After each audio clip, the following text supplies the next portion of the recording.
Hello everyone, welcome back to my YouTube channel.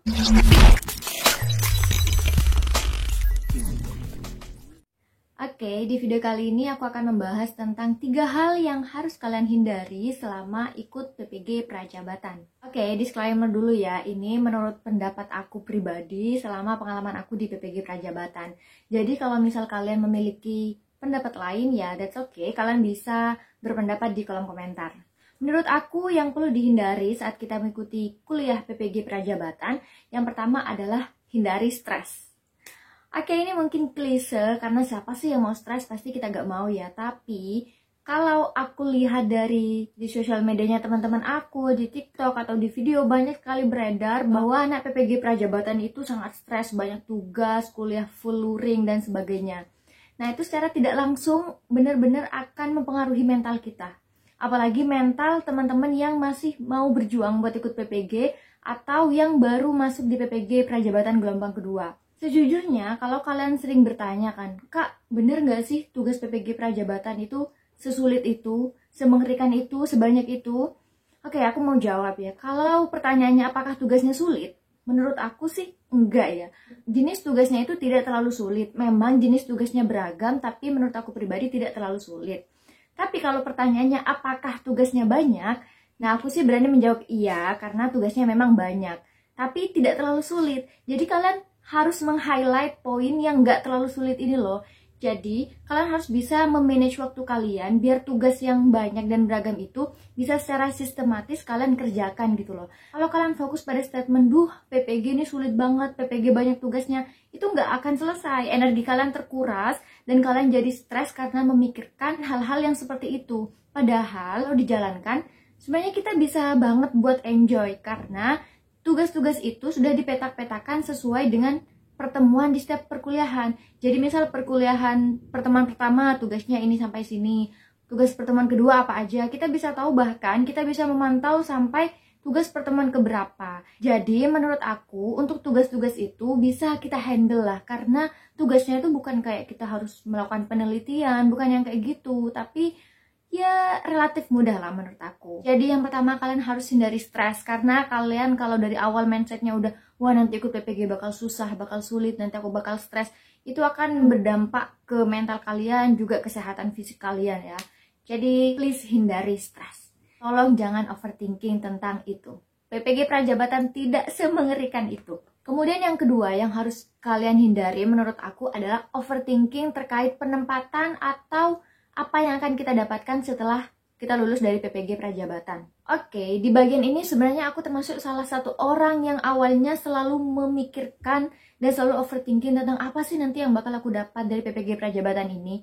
Menurut aku ini lumrah karena aku adalah angkatan pertama di PPG Prajabatan yang model baru ini. Jadi belum ada testimoni sebelumnya apakah peraturan-peraturan atau regulasi yang disampaikan dari menteri, kemudian yang selalu disampaikan di webinar itu akan benar-benar terrealisasi. Kita semua masih dalam kegamangan gitu ya. Jadi kalau ada orang bertanya, nanti setelah PPG Prajabatan langsung berangkat P3K atau gimana? Apakah selama pengabdian 2 tahun kalian bisa ikut P3K? Atau apakah kalian masih belum daftar? Dan pertanyaan-pertanyaan yang lain yang itu benar-benar membuat kita semakin tertekan sebenarnya kalau aku pribadi ya. Karena aku sendiri juga belum tahu nanti kedepannya ini bagaimana. Cuman saran aku, kita memang harus tetap selalu update terhadap informasi, tapi jangan sampai overthinking kayak aku kemarin-kemarin. Karena itu benar-benar bisa membuat kita burn out. Bahkan itu kalau aku pribadi itu bisa membuat aku lebih overthinking daripada tugas-tugas yang harus aku kerjakan. Pada akhirnya aku berpikir bahwa tidak terlalu penting untuk memikirkan itu, yang penting kita jalankan apa yang perlu dijalani sekarang.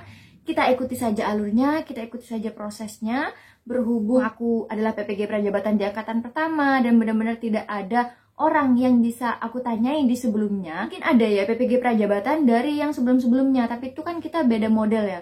Apalagi kalau aku membaca komentar-komentar atau postingan dari kakak-kakak PPG Prajabatan yang sebelum aku, yang itu model PPG Prajabatannya berbeda ya. Mereka itu banyak yang memberikan testimoni bahwa tidak semulus itu setelah lulus dari PPG, bahwa masih ada yang menunggu antrian, ada juga yang masih menunggu sampai beberapa tahun terkait regulasi yang dulu disampaikan oleh kementerian gitu ya. Jadi semakin aku membaca terkait hal itu, aku itu semakin overthinking, nanti ini setelah lulus dari PPG Prajabatan aku bakal dapat apa sih. Nah ternyata hal itu benar-benar mengganggu aku. Jadi aku sarankan kepada kalian semua untuk jangan terlalu overthinking terkait hal itu dulu. Yang penting kita jalani dulu aja kuliah ini, yang penting kita selesai, kita lulus dulu, setelahnya ya kita sambil berdoa lah. Semoga selalu dimudahkan, dan kita harus percaya bahwa kementerian dan pihak-pihak yang berwenang itu akan selalu mengusahakan yang terbaik buat kita. Kemudian selanjutnya, yang ketiga yang harus dihindari menurut aku adalah individualis. Kenapa? Karena di PPG Prajabatan ini menurut aku benar-benar menekankan pembelajaran yang kolaboratif ya. Hal ini terbukti dari beberapa rangkaian pembelajaran yang sifatnya itu kelompok atau sifatnya berdiskusi dengan teman-teman di kelas seperti itu. Nah, menurut aku kuliah di PPG Prajabatan itu berbeda dengan kuliah saat kita di S1.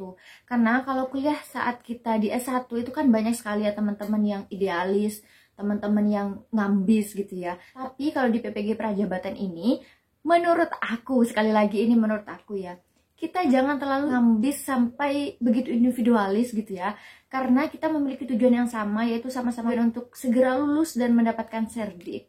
Jadi menurut aku kita harus memiliki kekompakan tim, kita harus bekerja sama dengan baik di ruang kelas.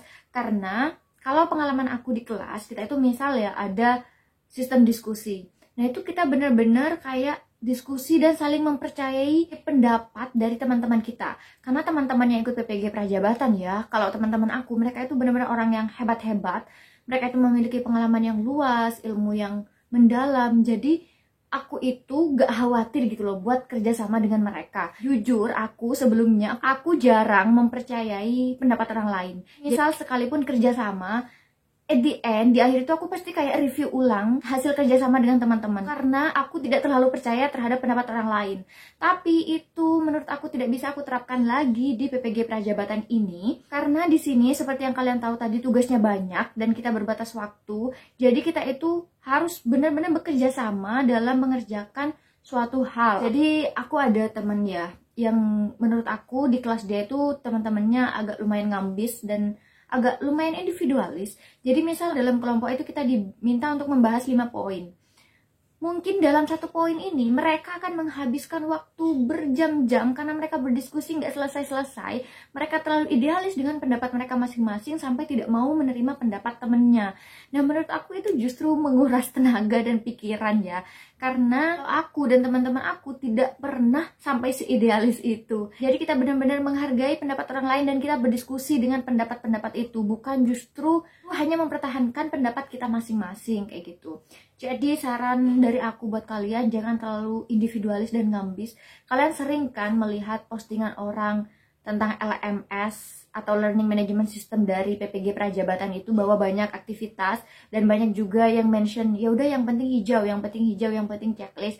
Nah aku lumayan setuju dengan itu. Yang penting kita bisa selesai, tapi bukan berarti kerjanya amburadul ya, bukan berarti tugasnya itu kita main-main, atau bukan berarti tugasnya itu kita asal-asalan. Nggak seperti itu, tapi maksud dari yang penting hijau itu maksudnya menurut aku pribadi itu kita nggak terlalu idealis dengan tugas yang harus kita kerjakan. Iya itu tadi, kalian bisa bayangkan aja kalau dalam bahas 1 poin aja kita bisa sampai berjam-jam, bahkan mereka sampai ada kegiatan kerja kelompok setelah perkuliahan dan lain sebagainya. Itu beda tugas individu ya, itu hanya tugas kelompok. Tapi kalau aku dan teman-teman aku kebanyakan kita itu kalau tugas kelompok adalah kita berdiskusi di ruang kelas, kita mengerjakan di ruang kelas, kita menyelesaikan diskusi itu, kemudian kita membuat atau mendesain PowerPoint atau media pembelajaran, kemudian kita langsung mempresentasikan di ruang kelas. Dan menurut aku itu lumayan efektif ya. Jadi ketika kita pulang dari kampus atau kita selesai kuliah, kita tidak lagi membawa beban-beban yang kerja kelompok itu, akan tetapi kita bisa fokus pada tugas-tugas yang individu seperti itu.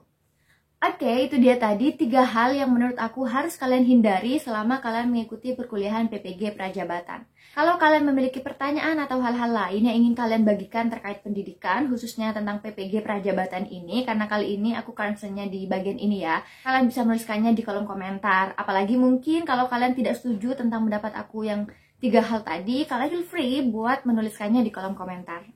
Oke, itu aja video kali ini. Semoga bermanfaat dan dapat dimanfaatkan kepada yang lain. See you next video!